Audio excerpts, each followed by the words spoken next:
Hello guys, welcome back to my channel Pharma Learning with Deepika. I hope you all are doing great. So without wasting your time, let's start a new video on communication with patient and communication with the physician from the chapter prescribed medication order and communication skill. For my previous video on prescribed medication order and communication skills, you can check the link in the description box, or you can click on the I button also.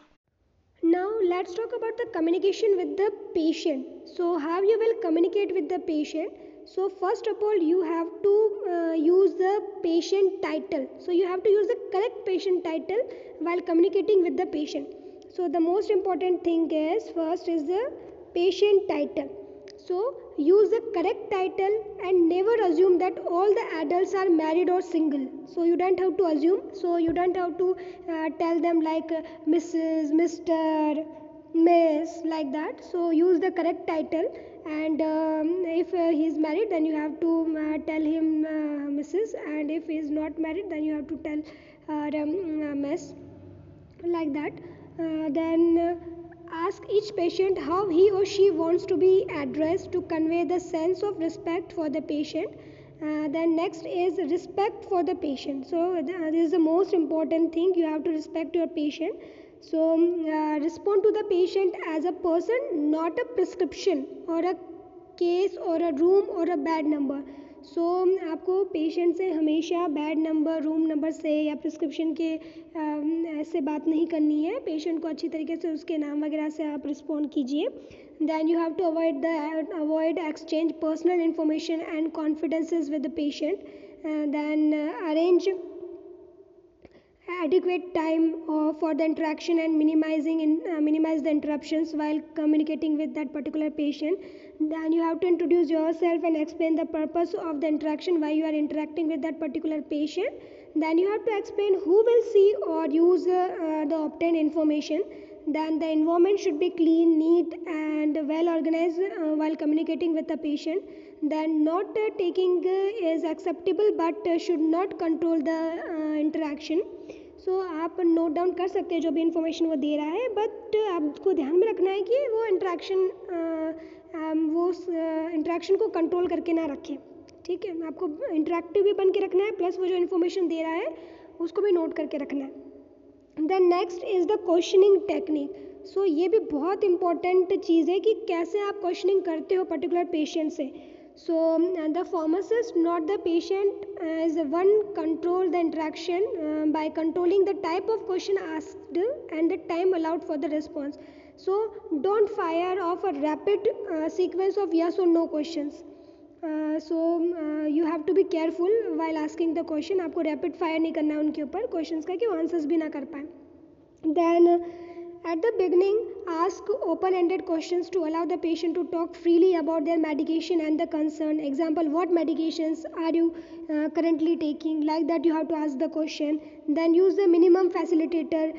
Example, yes, what else? Like that you have to use while you don't have to use while communicating with the patient. इससे क्या होता है कि उनको लगता है कि आप इंटरेस्टेड नहीं उनकी बातों को सुनने के लिए, इसलिए मिनिमल फैसिलिटेटर यूज़ करने चाहिए. यस, व्हाट एल्स वगैरह नहीं यूज़ करना चाहिए. वो जो बात कर रहे हैं उसके बीच में आपको कुछ ना कुछ क्वेश्चंस पूछते रहना चाहिए. आपको ऐसा लगना चाहिए कि आप इंटरेक्टिव हो उनसे, तो ऐसे क्वेश्चंस आपको पूछने. Then you have to provide non-verbal encouragement by smiling and nodding when appropriate. So जब भी क्वेश्चनिंग वगैरह होती है उस टाइम पे आपको जब वो भी कुछ आंसर्स कर रहा है या कुछ जवाब दे रहा है आपको, तो आपको स्माइल करना है, नोट करना है, अप्रिशिएट करना है. जब वो कुछ भी चीज़ बताएगा आपको तो वो ऐसा नहीं कि कभी भी आप नोट कर रहे हो, कभी भी आप स्माइल कर रहे हो. जब टाइम हो उस टाइम पे करना है आपको. Then give the patient time to answer. Then use a directed and structured question to that particular patient. Then narrow the focus of the question along the conversation. Then discuss one topic at a time and avoid leading questions. Then you have to take some time to summarize the information provided by the patient. Then close the interaction by providing the final summary. Next is the patient instruction. What kind of instruction you have to provide to that particular patient. So assess the patient need in the context of the patient emotional status, then educational background and intellectual abilities. Like some want to know everything and other don't want to know anything. So ask the patient to summarize or repeat the instruction provided. तो patient को जितने भी instructions दिए जाते हैं तो depend करता है कि पेशेंट कैसा है, वो पूरी चीज़ें सुनता है नहीं सुनता है, वो उसके ऊपर डिपेंड करता है कि उसकी इंटेलेक्चुअल एबिलिटीज़ कितनी है, एजुकेशनल बैकग्राउंड कैसा है. तो इसलिए आपको वापस से जो इन्फॉर्मेशन आपने उसको दी है तो आपको पेशेंट को बोलना है कि वो उस इन्फॉर्मेशन को समराइज़ करे या रिपीट करे, ताकि कि आपको पता चले कि उसको जो इन्फॉर्मेशन आपने दी थी वो इन्फॉर्मेशन उस तक पहुंची है या नहीं. So that you have to be very clear about that. Then next is the medical jargon. So medical jargon means you have to avoid medical jargon when communicating with the patient and translate commonly used pharmacy and medical terms into commonly used terms. So speak in plain language. So you don't need to use the abbreviations while communicating with the patient. और आपको ऐसे भी बड़े बड़े words use नहीं करने. Medical terms बहुत सारी जो बड़ी बड़ी टर्म्स होती है तो वो कभी पेशेंट को समझ में नहीं आती है क्योंकि उनका एजुकेशनल बैकग्राउंड नहीं होता है. तो आपको सिंपल और प्लेन लैंग्वेज में उनसे बात करनी है. तो आप जब हिस्ट्री टेकिंग करते हो तब जब पेशेंट जिन वर्ड्स का यूज़ करते हो तो you have to catch that words for the particular diseases और क्या वो उस कंडीशन को वो क्या बोल रहा है, तो उसी की लैंग्वेज में आपको उससे बात करनी है. तो आपको मेडिकल जार्गन से बचना है. Then special situations. Next is the special situation. So special situation like the pharmacist must be able to communicate with the patient with specific situations or special needs. So the pharmacist, not the patient, is responsible for recognizing the special situation and having the skill and flexibility to ensure the appropriate and the effective communication. So आपको जैसे patient की situation है तो according to the situation of that patient you have to talk और you have to take the history और आपको अच्छे से उसको कम्युनिकेट करना है, इफेक्टिव कम्युनिकेशन रखना है अकॉर्डिंग टू दैट सिचुएशन. तो आपका नेचर जो होना चाहिए, आपकी स्किल्स जो होनी चाहिए वो फ्लेक्सिबल होना चाहिए ताकि कि आप उस पर जैसी भी सिचुएशन है तो सिचुएशन के अकॉर्डिंग आप उससे कम्युनिकेट कर सको. तो स्पेशल सिचुएशन में जो चीज़ें आती है that is the embarrassing situation, mute patient, elderly patient, paediatric patient, physically challenge patient होते हैं, मेंटली इम्पेयर्ड पेशेंट्स होते हैं, हियरिंग इम्पेयर्ड पेशेंट्स होते हैं, क्रॉनिकली इल पेशेंट्स हो सकते हैं, टर्मिनली इल पेशेंट्स हो सकते हैं, हार्ड टू रीच पेशेंट्स हो सकते हैं, एंटागोनिस्टिक पेशेंट्स हो सकते हैं. तो they are different kinds of patient. तो सबसे पहले जो आता है that is the embarrassing situations. तो most of the patient find it embarrassing to discuss certain topics. Example अगर सेक्स रिलेटेड टॉपिक्स है या ह्यूमरॉइड्स रिलेटेड टॉपिक्स है, बर्थ कंट्रोल रिलेटेड टॉपिक्स है या डॉचेस रिलेटेड टॉपिक्स है, ड्रग और alcohol abuse type का कोई केस है, ओबेसिटी टाइप का कोई केस है, इलिटरेसी टाइप का कोई केस है, कॉन्स्टिपेशन से रिलेटेड कोई चीज़ है, डायरिया से रिलेटेड कोई चीज़ है, तो उनको डिस्कस करने में थोड़ा सा एम्बैरेस फील करता है पेशेंट. तो ऐसी सिचुएशन आ जाती है. तो इस सिचुएशन में यू हैव टू थोड़ा प्राइवेटली उनसे बात करनी होती है ताकि कि वो आपको सारी इन्फॉर्मेशन प्रोवाइड कर सके, ना कि आप पब्लिक प्लेस पे उनसे बातें करो कि सब लोग आसपास रहे, वैसे नहीं बात कर सकते क्योंकि वो एम्बैरेस फील करते हैं, शेयर नहीं कर सकते. तो that is the embarrassing situation. Then mute patient. तो कभी कभी कैसे होता है कि कुछ पेशेंट्स जो रहते हैं वो बोल नहीं सकते हैं, तो use written communication. Then allow sufficient time for the adequate communication. Then elderly patients होते हैं कुछ जिनको कि एल्डरली पेशेंट्स को स्पेशल नीड्स होती है क्योंकि उनको हियरिंग इम्पेयरमेंट्स होने के चांसेस हो सकते हैं कि सुन नहीं पाते हैं. तो आप और हमेशा आपको ऐसा भी नहीं करना है कि आप एल्डरली पेशेंट आया तो आप ऐसा समझ लें कि नहीं उसको सुनाई नहीं देता होगा, उसको ऊंचा ही सुनाई देता होगा तो आपकी टोन को आप हाई रखें. तो ऐसा भी आपको नहीं रखना है. आप पहले पता कीजिए कि उनको सुनाई दे रहा है या नहीं दे रहा है. अगर उनको हियरिंग इम्पेयरमेंट है then you have to increase your tone. Different tone में आपको उसको बात करनी है, डिफरेंट साउंड में आपको उनसे बात करनी है. ऐसा नहीं है कि उनको ना हो फिर भी आप बात कर रहे हो. फिर कुछ पेशेंट्स ऐसे होते हैं एल्डरली पेशेंट जिनको विजुअल इम्पेयरमेंट होते हैं, जिसको कैटरैक्ट हो सकता है, रिड्यूस पेरिफेरल विजन, तो कलर में वो डिस्टिंग्विश नहीं कर पा रहा है. तो ये सारी चीज़ें आती है. So take time to engage elderly patient in unhurried conversation. Then speak slowly, distinctly and avoid the slang languages. Then treat elderly with the respect. Then don't assume that every elderly has impaired hearing. जैसे कि मैंने आपको बताया था. Then speak directly to the patient. Then use large print written information, क्योंकि कभी कभी उनको विजुअल इम्पेयरमेंट होता है तो लार्ज प्रिंट वाले इन्फॉर्मेशन को आपको यूज़ करना होता है. Then reinforce written information with the verbal communication. Then touching the patient lightly on the arm और शोल्डर में reassure the patient. So you have to touch the patient well communicating कि आप उसको सुन पा रहे हो, समझ पा रहे हो और वो जल्दी से ठीक हो जाएंगे. इस टाइप का आपको एश्योरेंस देना पड़ता है.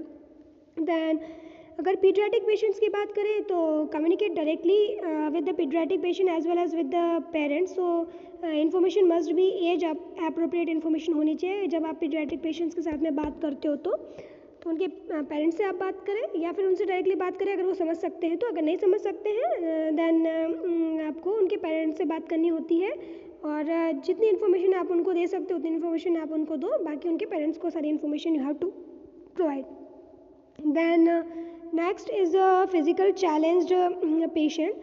So to the physical challenged patient, don't assume that physical disabled patient is mentally disabled. तो कभी कभी क्या होता है कि जो physically disabled patient होते हैं तब उनको mentally disabled भी समझते हैं. तो ऐसा आपको समझने की ज़रूरत नहीं है जब आप उनसे communicate करो तो. So you have to engage that particular patient in unhurried conversation. So you don't have to be in hurry while conversation with him. So and give the patient time to respond. Then speak directly to the patient and don't assume that the patient is incompetent.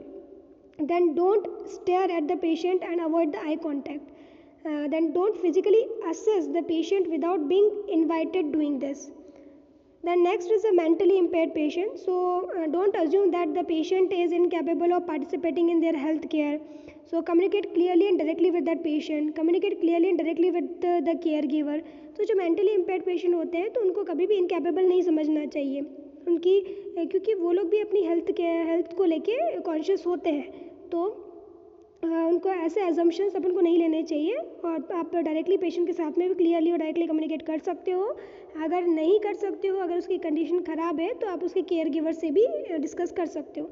Then hearing impairment patients भी आते हैं. So don't assume that all the patients with hearing impairments and can read lips और understand the sign languages. कभी कभी ऐसा होता है जैसे आप समझते हो कि जिनको हियरिंग इम्पेयरमेंट है तो उनको लिप्स रीड करना आता होगा या फिर साइन लैंग्वेज आती होगी. तो ऐसा ज़रूरी नहीं कि सबको आए, उसके लिए बहुत तालीम चाहिए होती है तो उसके बाद ही वो लोग सीख पाते हैं.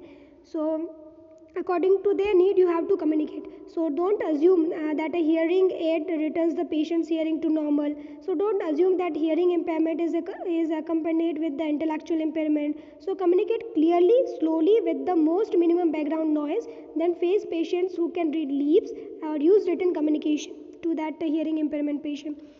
Then next is the chronically ill patient. So they may be sophisticated and or demanding category. So some of them know more about the management of their diseases than some healthcare professional.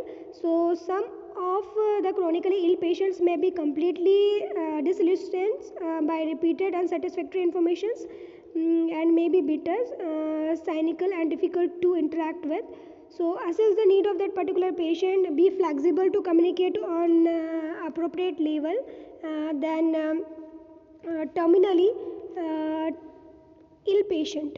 So for the terminally ill patient, because those patients are normally on complicated medications regimen, so they may be also sophisticated and or demanding category. So they also may be bitter, cynical and difficult to engage in conversation. So deal with them with respect, then work with them to achieve the optimal therapeutic efficacy with the complexity of their illness. Then provide close monitoring and reassurance about the medication regimen. The next is a hard to reach patient. So this category includes those of the low socio-economical status, minorities and illiterate persons. So communicate directly with each patient as an individual. Then provide as much respect, time and information as possible. Be sensitive to their needs and help illiterate organize complex regimen by using different size containers or color coding techniques, or be sensitive to the cost of the medication. So hard to reach patient ऐसे patients होते हैं जो कि जिनकी economic condition या economic status जो रहता है बहुत ज़्यादा लो रहता है, या माइनॉरिटीज़ में आते हैं या इलिटरेट पेशेंट्स होते हैं. तो उनके साथ में भी आपको रिस्पेक्ट के साथ में कम्युनिकेट करना है. Then you have to be sensitive while communicating with them. और आपको कॉम्प्लेक्स रेजिमेन जो आप उनको प्रोवाइड करते हो तो उनको डिफरेंट साइज़ की कंटेनर्स में प्रोवाइड करो, या फिर you have to give the colour codes ताकि कि जिससे कि वो पहचान पाए कि कौन सी मेडिकेशन उनको सुबह लेनी है, कौन सी दोपहर को लेनी है, कौन सी शाम को लेनी है और किसके साथ में लेनी है। तो सारी चीज़ें आपको उनको ऐसे बतानी पड़ेगी। The next is the antagonistic patient. So this category include those who don't want to be bothered with the medication histories, interviews and interaction. So try to be as professional and direct as possible. तो कुछ patient ऐसे होते हैं जिनको बहुत ही ज़्यादा ऐसा histories नहीं देनी होती, इंटरव्यूज़ नहीं देने होते, इंटरेक्ट नहीं करना होता है, तो ऐसे पेशेंट के साथ में आपको डायरेक्ट बात करनी होती है। तो भी प्रोफेशनल एंड डायरेक्टली आपको जितनी डायरेक्ट बात आप कर सकते हो उनसे उतनी डायरेक्ट आपको बात करनी पड़ती है, ना कि बहुत ज़्यादा इन्फॉर्मेशन आप उनको दो। तो डायरेक्ट वर्ड टू वर्ड आपको बात करनी पड़ेगी। Then you have to limit the length of the interactions, तो जितना शॉर्ट हो सकता है उतना शॉर्ट आपको रखना है। Then you have to define the need of that interactions and treat them with the respect. So these are the communications with the patients. Then अगर आप कम्युनिकेट करते हो with the health care professional like pharmacist और physician का communication होता है, तो you have to be prepared with specific questions, facts and और recommendation. Then you have to stay within the pharmacist area for expertise. Then never interrupt a physician-patient interaction except for the life-threatening cases. Never interrupt the clinical rounds.